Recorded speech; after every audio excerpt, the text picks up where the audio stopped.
anything. Nah, I don't have to say it right now. Don't worry about it. I don't got to say it up here. Let anything happen. And I'm going to show you and him back. In shape, 145. Yeah. In shape. You know what I mean? So this is different from a Crawford coming up to 168, but we know his walk-around weight is probably 170, 180. The fight that I couldn't believe, that was too insane and honestly just baffling to think would be a real fight in 2025, reminds you that combat sports. Chaos erupted at the press conference for the Gervonta Davis vs. Jake Paul fight, turning a standard media event into a heated confrontation. Tension spiked when Davis was grilled about choosing Paul over top-ranked contenders, prompting him to snap back. Jake seized the moment, mocking Tank's personal life and background until moderators had to step in and break it up. Something monumental in the sport, and he's actually an insane boxer, and I'm going to show that this guy who's been doing it his whole life has been doing it wrong his whole life. What'd you say, Tank? He said he's going to outbox me. Whoop-de-doo. The one thing, when you have a fight of this magnitude, especially with Jake, because his appeal has been global, for you, Tank, do you think this is one of those fights where now all of a sudden you can show your boxing skills on a global scale to maybe people who weren't interested in boxing? All of a sudden they say, well, who is this guy? Yeah, it's actually like, you know, now that I'm looking at it now, it's just like... From the start, the face-off was pure hostility. Paul, towering at 6 feet 1 inch, used his size advantage over the 5 feet 5 inches Davis to taunt him, claiming he'd dominate using reach and power. But Davis fired back, promising to close the distance and prove that speed beats size. Critics, however, called the fight a mismatch, a decorated lightweight champion taking on a YouTuber fighting 2 weight classes above him. The fact it's an exhibition only fueled the debate about whether it's real boxing or just a show.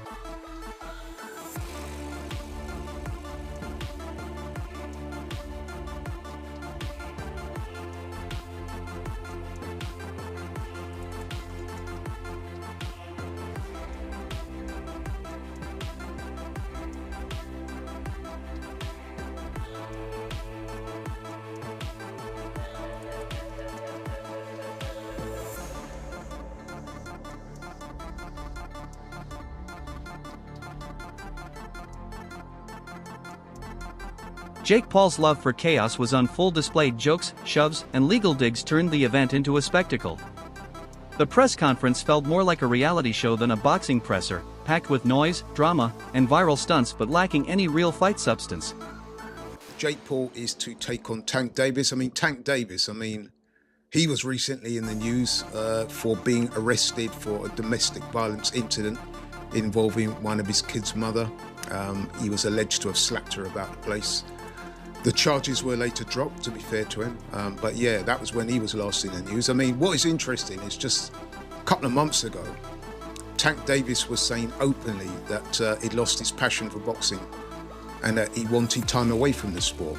There was speculation that he might even retire as he was experiencing extreme mental fatigue from boxing, depression, and there were mental health concerns over him.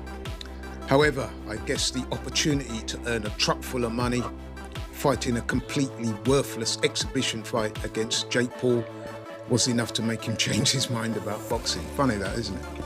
But you know what, I'm not even gonna waste your time or mine critiquing this utter nonsense. Suffice to say that this so-called fight we're talking about is an exhibition, and it pits Jake Paul, who is a cruiserweight, by the way, weighs in excess of 200 pounds, and Tank Davis, who is, he was the WBA lightweight champion, who weighs in at about 135 pounds when he fights. So that's a disparity of some 65 pounds. in old money, that's about 4.5 stone. There's also a significant difference in height. Jake Paul is roughly, 6'1", 2". Gervonta Davis is 5'5" at best. So, there's a height disparity there of some 8 inches. And once again, this is Jake Paul showing total disrespect to boxing, in my opinion. Once again, continued to pimp out the sport for his own financial ends. And worse still, the powers that be in boxing allowing him to get away with it and facilitating this utter bullshit.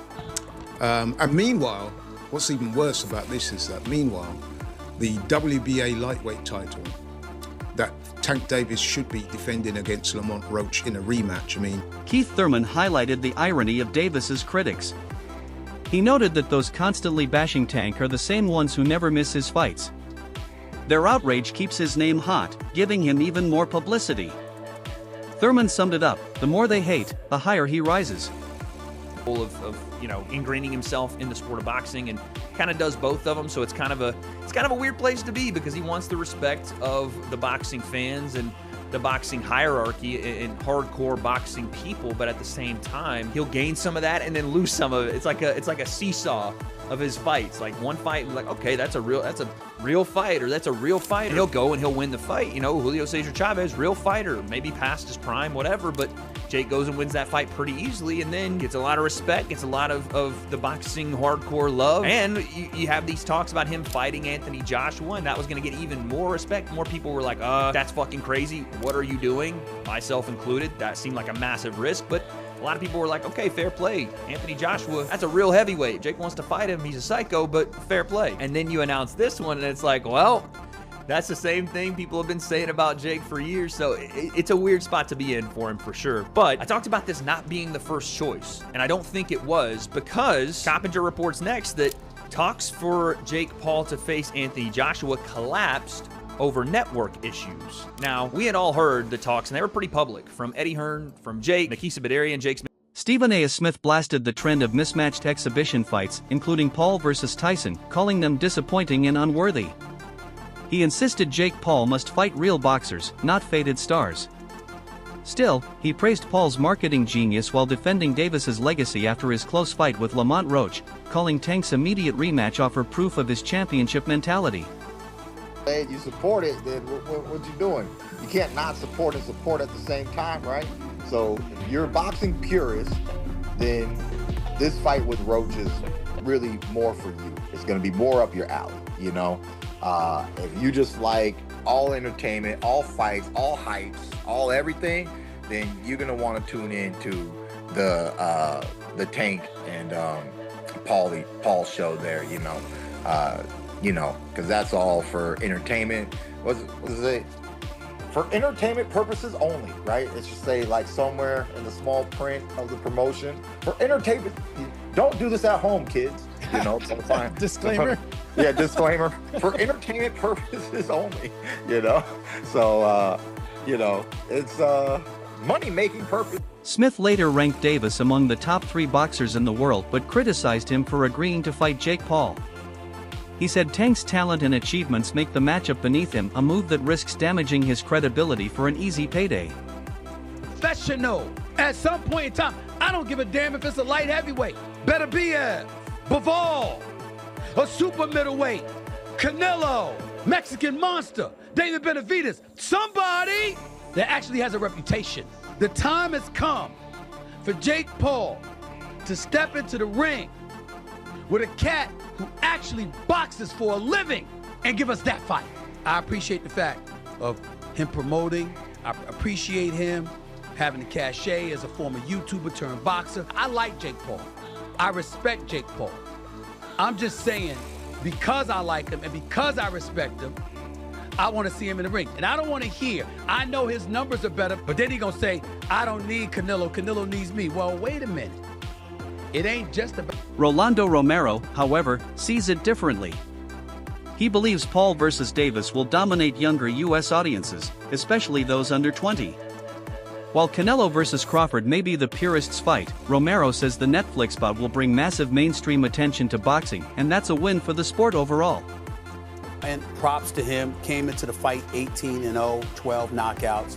Clearly did not have the power to keep Gervonta Davis from stalking him from opening tap.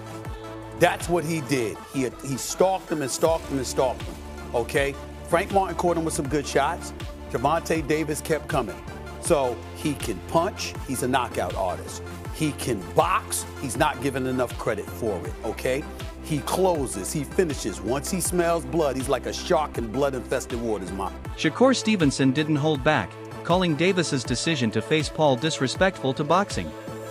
He argued that if Tank wants to prove himself, he should fight elite contenders like him instead of chasing celebrity exhibitions. Davis, it's a legit question. And I actually want to really hear your thoughts on who do you think is going to win. Because I know what Vegas is saying, but I want to know what you think. You got Personally, I think Tank too little, bro.